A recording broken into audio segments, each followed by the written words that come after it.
Hello, creative adventurers, first-time visitors, and armchair travelers. This week, I'm shedding some much-needed light on how I prepare my spaces and places for company, including your visit today to my home via the magic of YouTube land. Well, I'm certain many of you have already utilized these tried and tested methods of prepping for house guests, and I have to say, it all comes down to our unique personalities that dictate the way I do me and how you do wonderful you. Here's how I do me and some of my special tips how to quickly and efficiently gussy up your digs before guests arrive. Okay, since y'all are gonna know me better than I know myself by the time this is all said and done, you're probably gonna know I have spinach in my teeth before I do. Would you please be so kind as to put that in the comment box? Hey, lady, got a little spinach in your teeth. But that's neither here nor there. You know what I always do when company's coming? Is I hide a bunch of crap. I've been this way since I was a kid. You know, go clean your room. Okay. Because really all I wanted to do was be outside playing or making art and making more messes. That's seriously all I wanted to do. Then I gotta stop and clean it up. Like, what's the point? It's just gonna get messy again. So I would comply to a point, and then I decided that took way too much time. It was much faster when you're cleaning up. It's just to hide that crap. You know, just put it under the bed or in the closet or in the dirty clothes hamper. Like, nobody's gonna look in there. And if they do, what kind of frickin' friends do you have anyway? Well, let's not go there. I want y'all to feel special. That I took the same care, the same time and consideration for you coming in and seeing my place. Here's what I did with all the excess crap on excess projects on the top of my workspace. Did you guys know it's like a diary? It's like what I did last week. And then I dig a little further. It's what I did last month. And then it's what I did 6 months ago, 7 months ago, and so on and so forth. My car used to be that way too when I traveled a lot. Oh God, remember when I ate at Burger Doodle in East Cupcake, Arkansas? Here's the proof. Oh yeah, but that's what we're gonna be talking about, is your design style, your personality, and how that affects what you do and how you do it. I think I'm gonna give you a little freedom in how you think about yourself and how you feel about what you do or don't do. And with that being said, let me show you my cleanup job.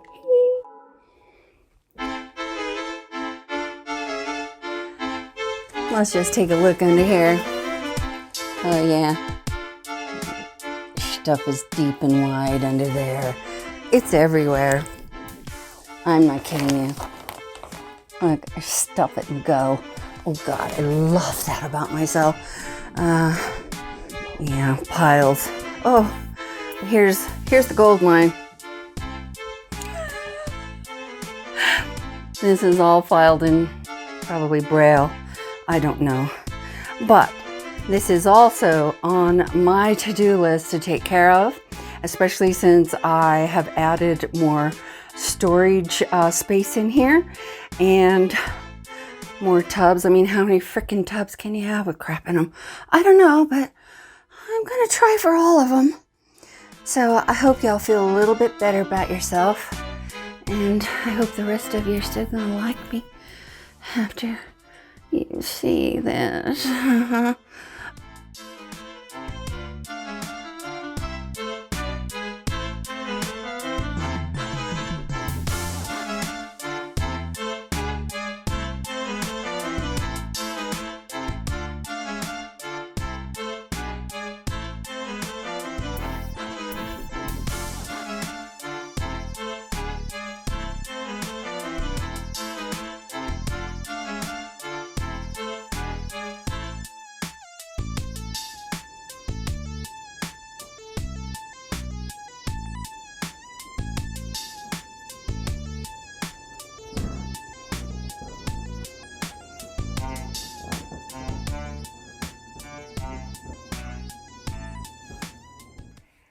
Hello, my name is Lille Diane. I am an artist in Southwest Colorado. I'm living my creative dreams right out loud in bold colors and rich textures.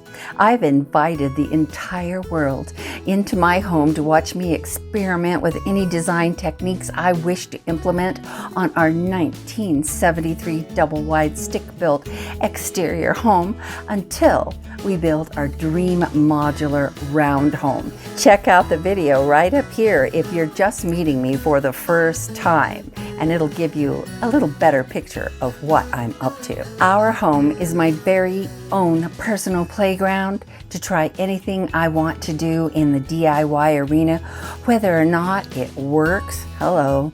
And perhaps this is my way of taking control over those parental types who told me that I couldn't color on the walls, or the floors, or the furniture, or myself. Run as fast as you can. You can't stop me. I'm a girl with a plan and a treasure chest full of knowledge, tools, and art supplies. Oh, I got the art supplies. My goal this week is to give you the tools to help you uncover your unique personality so you can better understand how your personality influences your personal design style. Let's get started with how I discovered the best way to work with myself. Yes, myself. Did you know that you have a working relationship with your past self, your current self, and your future self you are working towards? I call it becoming. We are all becoming who we were created to be, and each one of us is a work in progress. And in case you didn't know, perfection is not the end goal. That's what trips us up, perfection, and stops most of us in our tracks before we even begin. Oh, perfection. It's the true stopper of our momentum, not procrastination, which is what most of us believe is the culprit. It's typically perfection that shows up. It calls us, some really unlovely names like, oh, you're lazy. You're a failure. How do you expect to conquer the world if you can't even manage your clutter? You should be ashamed of yourself for not being more organized. What's wrong with you? What if people knew how much time you waste looking for things? Whew, that kind of self-talk is destructive to our becoming who we were created to become. It isn't what other people do or don't do that knocks us off our groove. It's how we talk to ourselves or how we compare ourselves to others. That's what hinders our growth. Oh, I love Mike Dooley. Tut, Notes from the Universe. Mike says, thoughts become things. Choose good ones. Think about that. And if we don't know what the underlying issues are that are holding us back, we're going to just keep repeating the same old stuff that keeps us stagnant instead of becoming our highest, purest potential. Here's what helped me find my truest self, and ultimately what helped me to make peace with myself, accept myself as I was created to be, and stop trying to be something I was never intended to become, like perfect. In the mid-'80s, shortly after the birth of my son, I started my career as a professional speaker, recording artist, and author. I had the great fortune of meeting Florence Littauer and her daughter Marita, amazing women. They led specialized workshops for aspiring speakers. They called it class. If you don't know who Florence and Marita are, I have listed several links in the description box for you to find them. Oh, it's a treasure chest, seriously, opening up any one of their videos or books. One of my biggest takeaways came from their personality workshops. Florence and Marita co-taught this together, but actually it was Florence who was way ahead of her time by presenting these workshops using this personality test and her helpful descriptions of each personality type. I sat in my first workshop with my mouth wide open, wondering how in the world could Florence know me so well? We hadn't even had a conversation yet. She opened my eyes to better self-awareness, self-acceptance, and a better understanding of the people around me. Ooh, that's huge. Well, I think I've always been curious about what makes me tick. I think that's how we're wired, is to find this out. That's why we start diaries. And I have so many old diaries I'm like writing in a, dear Diary, who am I? And now I don't think I'm alone in my quest to discover myself. It's how we begin becoming who we were created to be. And it won't happen until we ask that specific question, who am I? In Florence test, she divides the personality types into 4 quadrants. And while each of us may have some of the qualities of all 4 types, ultimately we're a combo of 2 master types, with one typically being more dominant. Imagine my surprise to see I wasn't the only one who hid things like I did instead of cleaning up their room. What the what? Well, the test didn't reveal that I technically hid things, but it did shine a great big heavenly flashlight on my attributes, both strong and those needing an adjustment or downright overhaul. So I'm not a failure. I'm a sanguine. Boy, howdy did I discover how much of a sanguine personality type that I was through and through, including an ample side of choleric mixed in. A sanguine's main objective is to have fun, and cleaning up my self-made messes is not fun. Well, I do admit it's fun uncovering layers of my messes, and when I tackle those messes in my studio, it's like a reunion because I'm like, hey, look at that cat I drew last year when I'm cleaning up my studio. Or, there's my long-lost favorite pair of scissors. Uh-oh, uh-oh, uh-oh, uh-oh. I had 3 bottles of gesso in this tub, but I couldn't see it. Oh, man. I wish I'd have found this before I bought more last week. Oh, I could go on and on and on, and some of you out there are wondering if we're related. Well, we sort of are, and it's all good. If you recognize yourself in me, you are most likely what Florence calls the popular sanguine. You can hear us coming before you see us, and if you don't hear us coming, you certainly wouldn't miss us in a crowd because we wear our colorful personalities boldly in our attire, our hair, and our style. Well, those are the people standing in the wings, offering to help a sanguine like myself, or trying their best not to scream and burn the entire room down just thinking about my, well, shall we call it a filing system? That's the powerful choleric. They're always in control, natural-born leader personality type. Or there's the peaceful phlegmatic, the sweet, peaceful phlegmatic, the natural peacemaker, who would happily shove all the crap off the couch so they could come and sit by me and just listen to me chatter nonstop, all the while telling me that they love me just the way I am, and then suggest, why don't we just order a pizza and play some video games all night? Yeah, that mess can wait.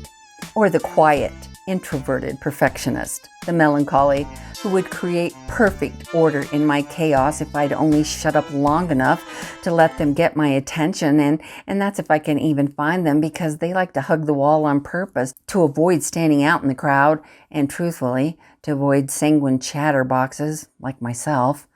Separately, we look so different, almost like aliens to one another, yet if you put us all together in a mixing bowl, we become the perfect complements of each other, especially when we learn how to understand and appreciate our differences rather than trying to make everyone change who they are to fit us. I've posted a link in the description box so you can download a free personality test. So dive into it this week. Gain a clearer perspective of who you are and the people around you. And I think you'll see that some of the conflicts that we have in life with others, it's not personal, it's just who we are. I highly suggest the book Personality Plus, written by Florence Littauer, and the book Wired That Way, written by Florence and Marita. Links are in the description box. Plus, in next week's vlog, I'm going to share with you the powerful tool that I use to bust out of a procrastination loop, like the one that's sitting in my studio right now.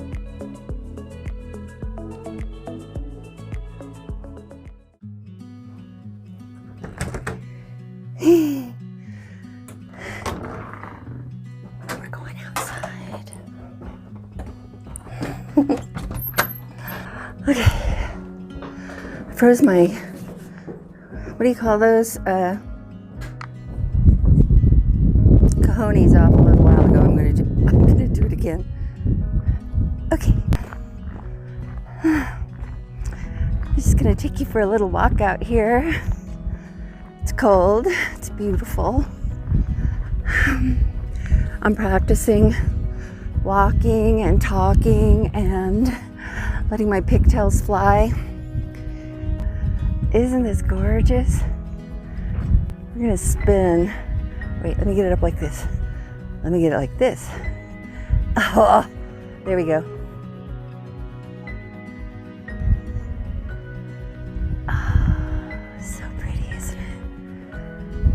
Clouds. Oh, see the snow? There's the snow on the mountains right there. Oh, Lordy Pearl. I'm freezing my whatever. Thank you for practicing with me. But I want to check my mic, check in, say hi, and tell you that it's a beautiful day to be you. It's a beautiful day to be me. And you know, my altitude depends on my attitude, and so that's where I keep working on is me. That's all you can fix is yourself. And so I'm gonna fix myself right now before I turn into a little icicle.